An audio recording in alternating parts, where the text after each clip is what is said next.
Okay, so now we need to go back to SQL. And let's just slide him over here. We're going to create a new table. And we're going to give this an ID, integer, not null. We'll come down here to identity specification. And say yes, it's identity. Increment 1, 1. We'll come over here and we're going to say this needs to be message, because that was part of our... Let me get this situated here. That's our message right here. So we can say message. And that's going to be a varchar. And we're going to give it 8,000. Because we may have long queries. And then here we're going to give it a post date. And that's going to be a date time. That can't be null. And here we're going to give it app. That's going to be a varchar. Say 50. That can be null. We may not put an app in there. And we'll give it a table. And okay, so it doesn't like table. So let's go back to table name. And we'll call this a varchar 50. We shouldn't have very long table names. Let's go ahead and save our table. Yes. And we'll call this logs.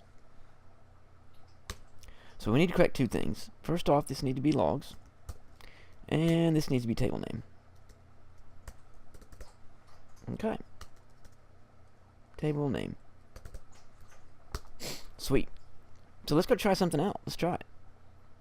Let's go over here and create a test.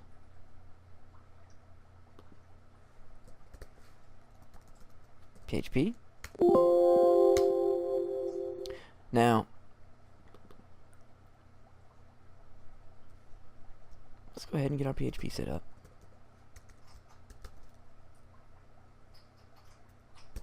So for this, in order to use both those files,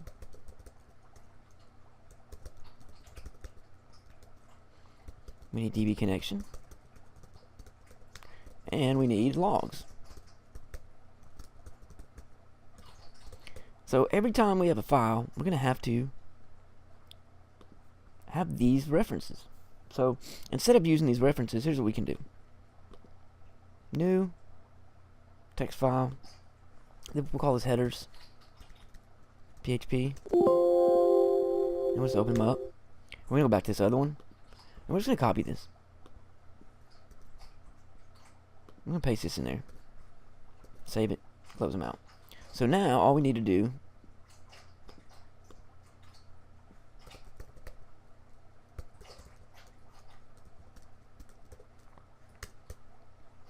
is make a reference to this one file. And that file has a reference to the other files. So now we just have one reference, which is very nice. So let's create a query. Select all from categories. Log it with a capital I. Query. Done with file. Cool. Let's check it out. So right now in SQL, we're going to create a new query. And it may not know. It knows we're in bugs. Make sure your database up here has got the right database in it. And we're going to say select all from logs. And we're going to execute it. And we have nothing here. Cool. So we're over here in bug tracker. We're in includes. So let's go to test.php and let's see if anything blows up. Okay. So we have a syntax error, unexpected, string replace, and cwamp bug tracker includes logs.php on line 17. Okay. So logs. Let's go over here in TextPad view. Actually configure preferences, editor.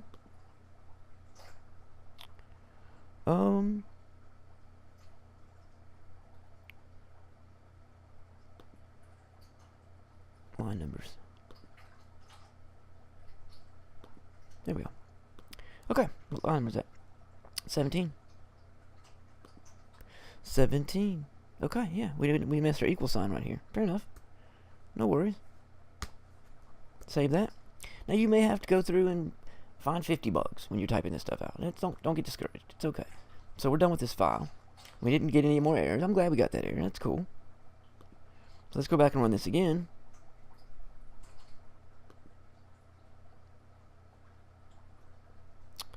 So we're not seeing this like I want to see it. I'm not sure why.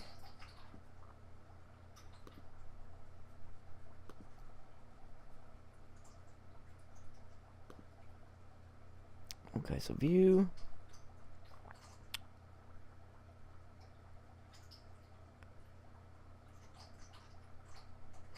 We should be seeing.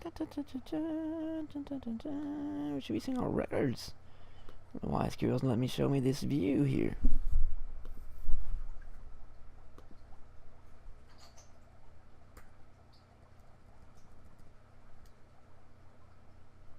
Let me figure out what's going on with that, and I will get right back with you. I've never seen it not do what I wanted to do.